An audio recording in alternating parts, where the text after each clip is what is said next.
Mayday, collision, and then just complete silence. You know, those two words mark one of the absolute darkest moments in modern aviation history. It was November 12, 1996. In the darkening evening skies just west of New Delhi, a perfect storm of invisible errors was about to trigger an unprecedented devastation. Literally in the blink of an eye, two massive commercial airliners carrying hundreds of passengers and crew violently crossed paths. It is a deeply chilling reminder of just how delicate the balance of life really is at 14,000 feet. So, welcome to this explainer. Today, we're looking at the anatomy of a disaster, the 1996 Charkhi-Dadri mid-air collision. We are going to unpack the official reports and the safety documents to understand not just what happened, but exactly how it happened.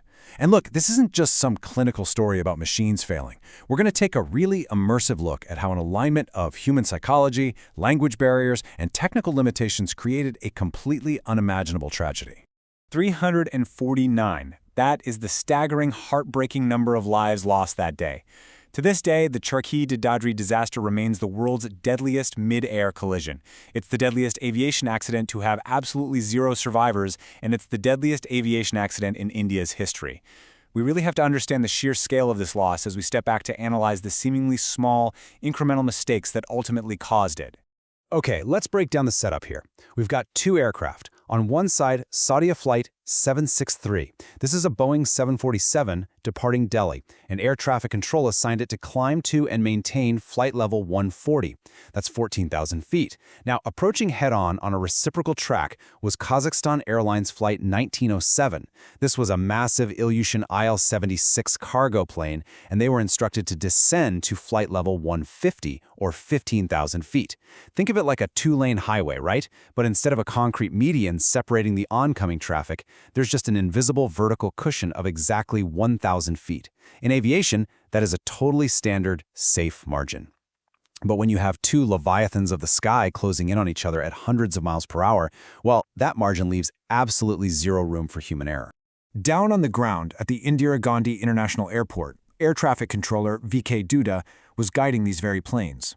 He's watching his primary radar screen, seeing these two aircraft simply as two blinking dots. And then, to his absolute horror, he watched those dots coalesce. They just merged into one, and then disappeared entirely from the screen. At that exact moment, villagers near the city of Charkhi-Dadri looked up. They saw a bright flash of light, like lightning, followed by this terrifying sound of thunder. And then, a literal rain of iron debris. Both aircraft had completely disintegrated in midair. Let's dive into the investigation, decoding the human and systemic failures. Whenever a disaster of this magnitude happens, the entire aviation world demands answers to make sure it never happens again. So, a formal inquiry was launched immediately, led by Justice R.C. Lahoti, appointed by the government of India. Now, what's absolutely vital to understand right off the bat is what this comprehensive commission ruled out. They determined there was no sabotage, no internal explosion, and absolutely no mechanical failure or defect in either aircraft. Both of these planes were fully airworthy. So the focus shifted entirely away from the machines and pointed directly at the humans operating them. And the crucial takeaway is captured right here in the Lahoti Commission's findings. The root cause of the collision was that the Kazakh IL-76 engaged in an unauthorized descent down to flight level 140, 14,000 feet. They failed to maintain their assigned 15,000 feet. They literally descended directly into the assigned altitude and the direct physical path of the Saudi Boeing 747. But why did that unauthorized descent happen? It wasn't just a single momentary slip, it was a layered collapse of protocols. First up, language. The Kazakh crew had inadequate English skills. When the air traffic controller warned them about traffic at 14,000 feet, they misunderstood that as an instruction to actually descend to 14,000 feet. Second, instruments. The Kazakh radio operator, who was the only guy communicating with the ground in English, didn't even have an altimeter in front of him. Imagine you're driving a car on a dangerous highway at night, but only your passenger can see the speedometer, and you have to constantly ask them how fast you're going. That severely crippled their situational awareness. And third, airmanship. The report cited a super casual attitude and a complete absence of the standard required callouts between the crew members.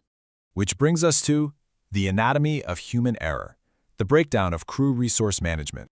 We really have to look at the fascinating yet deeply tragic psychological dynamics inside that cockpit. How do highly experienced pilots make such a fatal error? Well, it comes down to crew resource management, or CRM. This is a massive cornerstone of modern aviation. You have to think of a cockpit not just as a cabin, but as a high-stakes surgical operating room. CRM is the structured communication, the cross-checking, the leadership. It's the shared situational awareness that ensures a safe flight. It means a junior officer must speak up if they see a mistake, and a captain must actively verify information. When CRM fails, the safety net of the entire crew just completely unravels.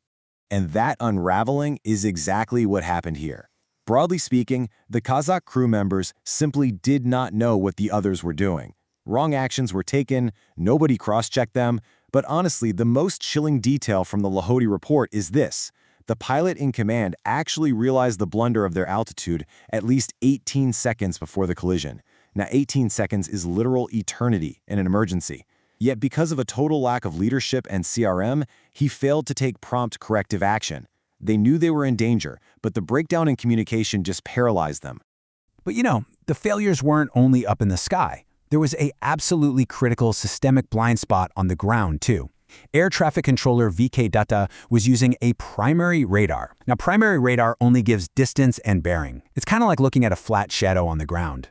A secondary surveillance radar, or SSR, provides real-time altitude, which turns that 2D shadow into a precise 3D location. Because the airport didn't have SSR, the controller had absolutely no way of seeing that the Kazakh plane was dropping below its assigned altitude. He was blind to it until it was far, far too late.